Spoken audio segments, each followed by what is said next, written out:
कि अपने को पूरी तरह स्वस्थ कैसे रखा जाए, और उसके रामबाण तो गोयल साहब आप ही के पास है, बिल्कुल है, आपके पास ही आना पड़ेगा। बड़ी कृपा है बजरंग बली की। बजरंग बाण भी है और राम बाण भी वाह। है। मैंने घर में अपने कमरे में जीरा, सौंफ और अजवाइन ये तीनों क्या मिला बात के है, भून के रखा हुआ है, एक डब्बी। ये पिछली बार बताया था। बताया था मैंने हाँ। आपको। वो मैं घर के रूम में जाता हूँ तो ज़रा सा खा लेता हूँ, तो दिन में 3-4 बार वो हो जाता है। उसका मुझे बड़ा फ़ायदा बहुत फायदा है, वेट मैनेज करता है है, बहुत अच्छा। और आपके गट हेल्थ को ठीक करता है। और दूसरा ये है कि वो जो आपने बताया, अपनी चर्चा हुई इस पे, वो जब डली ना रील, सर 14-15 मिलियन चली वो, इतने लोगों ने देखा तो उसको, एक लोगों ने दूसरे तो वो को। बना लिया होगा घर में, सब बना रहे हैं। सौंफ बिकनी शुरू हो गई और होगी। जो सौंफ और जीरा और अजवाइन है, अगर उसके गोडाउन में देखें जा करके, वो गोडाउन खाली हुआ, क्योंकि लोगों ने तो 100-100 ग्राम खरीदी, खरीदने वाले थे करोड़ों, तो उधर तो काम हो गया उसका। लेकिन उसका फायदा बहुत हुआ जी, बड़े लोगों ने, मुझे जैसे क्राउड में जाते हैं लोग, मिलते हैं आकर के, बात करते हैं तो बताते हैं कि गोयल साहब वो जीरा अजवाइन सौंफ जो आपने बताया, कॉम्बिनेशन का। वो ऐसा कॉम्बिनेशन बना है कि कोई कहता मेरा 8 किलो वजन कम हो गया, कोई कहता मेरे को कब्ज कितनी पुरानी थी वो टूट गई, कोई कहता मेरे दर्द ठीक हो गए। मतलब उसमें अजवाइन वगैरह होती है ना, वो दर्द भी ठीक करती वो हर तरफ से फ़ायदेमंद है, हर तरफ से। जीवन में जो सबसे ज़रूरी चीज़ है वो है हमारे शरीर को, जो हमारे पैर चलाते हैं। बाकी चीज़ तो बाद में ना, हाथ वाथ तो ठीक है, बैठ के चल रहे हैं। अगर एक स्थान से दूसरे स्थान जाना है तो पैर आवश्यक है। पैर से ज़्यादा कोई चीज़ लेके शरीर नहीं में जाएगी। आवश्यक नहीं है एक स्थान से दूसरे स्थान जाने के लिए। अगर आपको प्लेन में भी बैठना है तो वहाँ तक तो जाना पड़ेगा। जाना पड़ेगा। तो घुटनों को हर वक्त शक्तिशाली रखना है और उसमें दर्द भी ना हो। अगर दर्द भी हो रहा है तो भी चलने में कठिनाई होती है। कितने लोग इतने पकड़ पकड़ चलते हैं। अगर इंसान खड़ा हो और चल दे। मुझे 93rd बर्थडे था MF हुसैन का, और मुझे हुसैन उन्होंने साहब। लंदन बुलाया था। वो उनका आखिरी बर्थडे था, उसके बाद वो चले गए थे। तो वो उनके हाथ में एक छड़ी होती थी, वो छड़ी उनका ब्रश था, ऐसे निकालते थे तो तलवार नहीं निकलती थी, उसके अंदर से ब्रश निकलता था।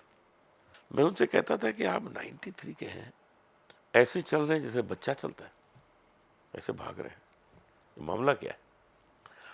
तो कहने लगे कि मैं सब कुछ खाता हूँ। और वो मैंने देखा, जब हम लंच के लिए बैठे तो एक थाली थी बड़ी, उसमें 10 तरह की चीज़ें थी। उन्होंने सब कुछ खाई, लेकिन इतनी इतनी खाई। वो कहने लगे मैं सब कुछ खाता हूँ लेकिन थोड़ा खाता हूँ। ये जो ज़्यादा खाना है वो बीमारी ले आता है। बोले क्या? जहाँ जितनी मात्रा आपके पेट को स्वीकार है उसके ऊपर आप गए तो आपका पेट नाराज तो आपका शरीर नाराज, वहीं से घुटने नाराज।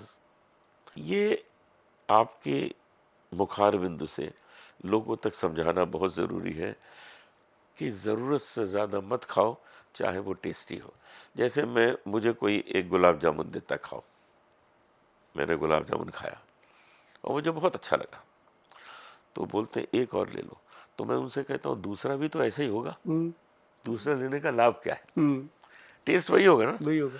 अगर और कुछ देना तो चलो रसगुल्ला दो, तो अलग चीज़ को ट्राई करें। यहाँ तो लोग अगर रसगुल्ला अच्छा लगा तो 20 रसगुल्ले खा गए। यही चीज़ों को कंट्रोल करने से हमारा शरीर बिल्कुल स्वस्थ ताकतवर रहेगा और हाजमा अच्छा रहेगा।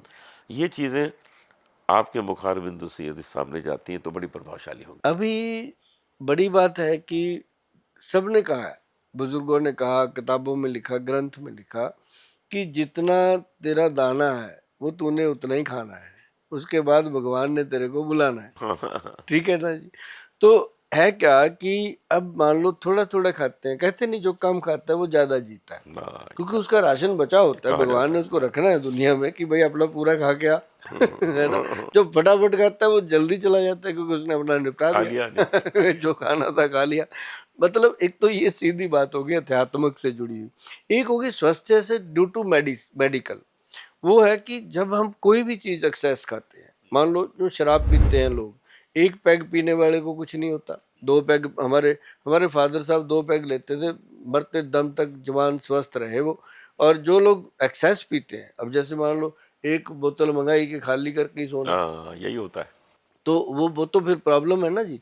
तो ऐसे ही रोटी भी है, एक फालतू खाएंगे तो हम, जो आयुर्वेद है वो कहता है कि पेट की जितनी जरूरत है उससे 10% कम ही खाओ, और खाना खाने के बाद कम से कम 1 घंटे तक 40 मिनट तक पानी मत पियो, और पानी पीना भी है तो ठंडा मत पियो। हाँ, और अगर तुरंत पानी पीने की आदत है, बहुत लोग हैं जिनको खाने के साथ पानी पीते हैं, दो तीन, एक रोटी खाई पानी पी लिया, फिर दूसरी रोटी खाई पानी पी लिया, ऐसे भी लोग हैं। तो उन लोगों को चाहिए कि साथ में या तो दूध रखें, या मट्ठा, या छाछ, या कोई भी ऐसा फलों का जूस रखें, पानी मत पियो। तो ये एक तो फायदा होता है। और सबसे बड़ी बात है कि जो लोग चाहते हैं कि हमारे घुटने कभी खराब ना हो, देखो चाहता सभी है ना खराब हो, तो जिनके हो गए उनके लिए तो अनिवार्य है ही है। जो हमने आपको पंचम हल्दी का मतलब बताया था, पंचम हल्दी आधा चम्मच दूध में डालो, और उसके साथ काले गोंद का कैप्सूल। जो काला गम है, ब्लैक गम है, उससे बनता है ये काले गोंद का कैप्सूल, जिसमें जटामांसी भी डलता है। अच्छा। ये एक कैप्सूल, जैसे हर कैप्सूल जो है उसके ऊपर बल्कि प्रिंट कराना पड़ा हमें, क्योंकि इन चीज़ों की नकल बहुत आ जाती है। अब जिनकी किस्मत में ये लिखा है कि उन्होंने नकली काम करना है, उनको हम कुछ कह भी नहीं सकते, लेकिन हम पेशेंट को जरूर कह देते हैं कि भाई www.vaidvan.com पे ही इसको ऑर्डर करें, और ऐसे वैसे इसका ऑर्डर मत करें। और दूसरी चीज़, जो हमारे कंपनी के अथराइज टेलीफोन नंबर है उन्हीं पे बात करें, तो ये चीज़ें मिलती हैं। और ये बाजार में मिलती है जी काला गोंद, पर इसका पहचान बड़ा मुश्किल है। यहाँ पे मैं थोड़ा स्वार्थी हो जाता हूँ, आपके लिए भी, अपने लिए भी, और लोगों के लिए भी, क्योंकि काला गोंद जो है ये असली मिलना बहुत मुश्किल है। हमारे वैद्य जी ने जो ये इस पे काम किया, सर्च किया, बहुत समय लगा। तो इसके लिए हम कहते हैं कि काला गोंद हमेशा वैदवान का लीजिए।